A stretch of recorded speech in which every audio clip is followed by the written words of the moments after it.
Tad, kad tu izlem šķirties no narcisa, tas daudzus nostādīs pret tevi. Sūtīs tos, lai izdara uz tevi spiedienu, lai aptur šķiršanos. Viņš raudās, un šie cilvēki jutīs viņam līdzi. Viņš pa īstam neatvainosies, un šie cilvēki viņam noticēs. Viņš spēlēs upuri, un šie cilvēki tiks apmuļķoti. Viņš melo un teiks, lai glābi viņa laulību.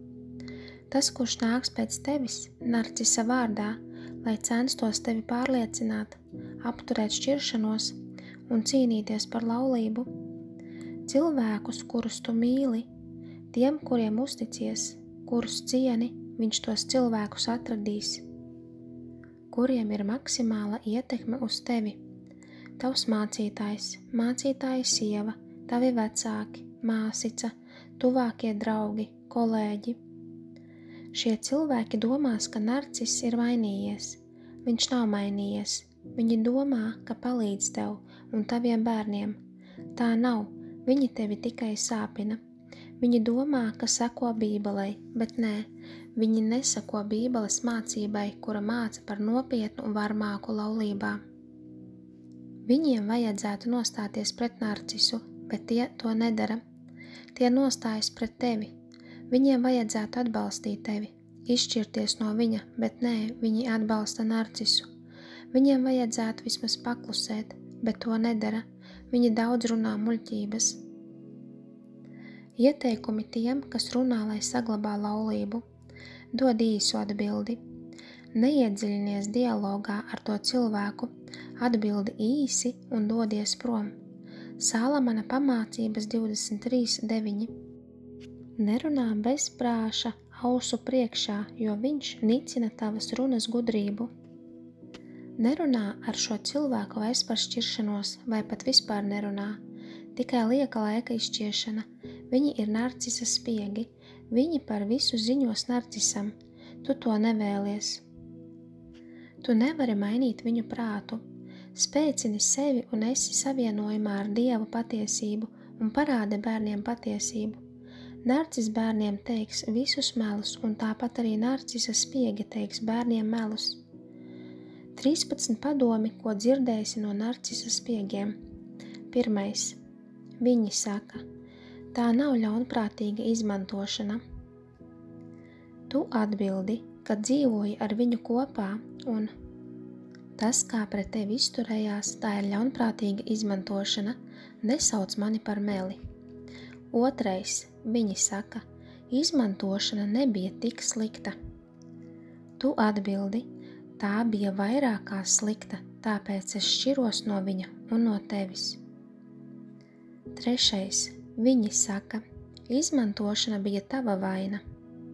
Tu saki, kā tu uzdrošinies mani vainot, Dievs vaino narcisu. 4.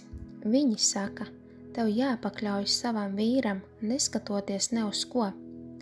Tu saki, Bībele māca nepakļauties grēciniekam, kas izdara man un maniem bērniem ļaunumu, kaitējumu.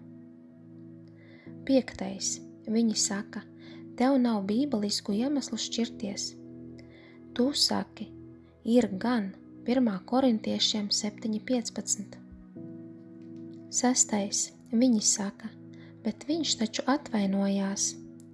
Tu saki, viņš tikai atvainojas, kad šķiros no viņa. Viņš neatvainojas, to daru es. 7. Viņi saka, viņš pilnībā nožēlo. Tu atbildi, viņš tevi ir pilnībā apmuļķojis. Nožēlot, tas ir pēdējais, ko viņš darītu. 8. Viņi saka, tev viņam ir jāpiedod. Tu atbildi, neuztraucies, es viņam piedodu un arī šķiros no viņa. Viņi domā, ka piedošana narcisam nozīmē, ka paliec ar viņu. Nē, tu viņam vari piedot un šķirties no viņa, un tas ir tas, ko tu darīsi. 9. Viņi saka, tev jāstrādā pie laulības. Tu atbildi, nē, nav, es pie laulības strādāju gadiem, kur viņš bija. Tagad es strādāšu pie savas brīvības un laimes. 10. Viņi saka, tikai dod viņam vēl vienu iespēju. Tu atbildi: es viņam esmu devusi neskaitāmas iespējas, es atkal vairs neiekritīšu. 11. Viņi saka: paliec precēta dēļ bērniem. Tu atbildi: tas ir smieklīgi. Viens no iemesliem, kāpēc šķiros, ir bērnu labā, glābju viņus no pilnas ietekmes, no viņa ļaunprātības. 12. Viņi saka: viņš jau ir mainījies. Tu atbildi: viņš izskatās mainījies, bet nav.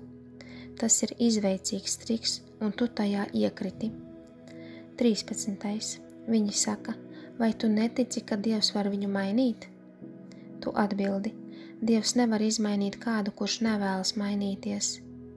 Dievs ir mani izmainījis par tādu cilvēku, kas vairs neusticēsies tam, kas tik ļoti mani izmantojas ļaunprātīgi. Tās frāzes, ko teiksi pretī, šokēs Narcisa spiegus, liks vilties, saskumdinās, sadusmos, un tie teiks to Narcisam, un viņš arī būs dusmīgs. Tā ir viņu problēma, ignorē viņus. Pēc šķiršanās piedod, dziedējies, salauz pēdējo traumu saiti un dzīvo jaunu dzīvi.